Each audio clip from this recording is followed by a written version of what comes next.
dadkii dhaawacmay dadkii dhintay anagoo soo kala qaadi rabno ayaa waxaan ugu dhacday ragga kale gurmadka ahaa ayaa waxa ku dhacday in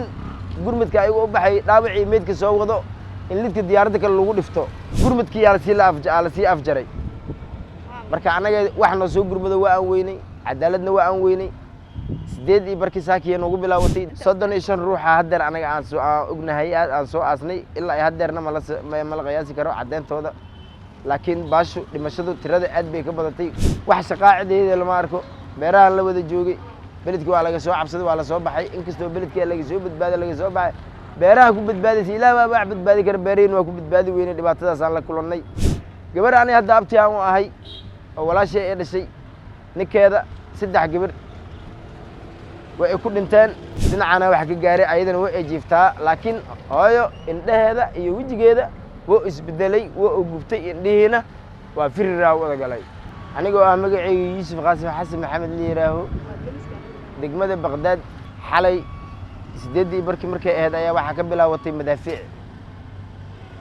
wixii ka horana Jambuluul dhulkaas ahayd markii Jambuluul ay soo mari waayeen anaga dhinaceena soo saameysatay markaa jugta maqalna anaga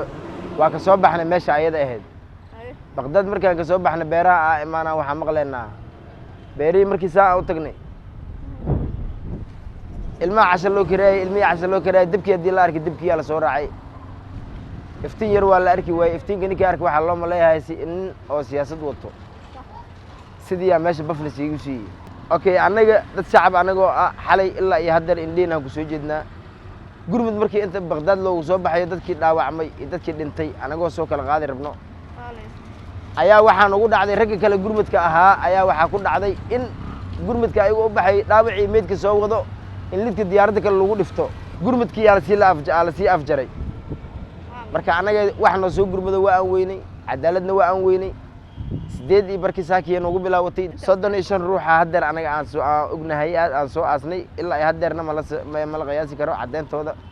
laakiin baashu dhimashadu tirada aad bay ka badatay shacabku habeen bay ahaayeen mid wax cunay mid iska jiifta mid nasta ay kala ahaayeen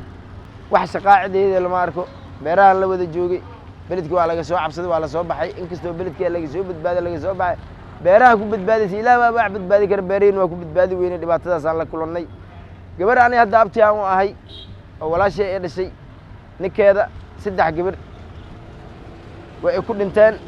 gabadhii oo qabay gabadhii aniga abtiga aan u ahaa ayadana way joogtaa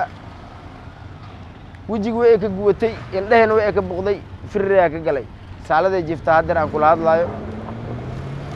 gabadhii yarta ahayd oo ayada la socotay oo la cuntay oo gabadha hooyadeeda agteeda fadhiday saacadaas hooyadeeda dhibaatada gaartay camalaha gaartay xoogaa dhinacana wax ka gaaray ayadana way jiiftaa laakiin hooyo indhaheeda iyo wajigeeda woo isbedelay woo gubtay indhihiina waa firiraa wada galay ilaa ay haddeer wax noo kale lama arkay lacagta gaadiidka caasiyaasha xagga oo soo qaadnay wax biilinta oo soo qaad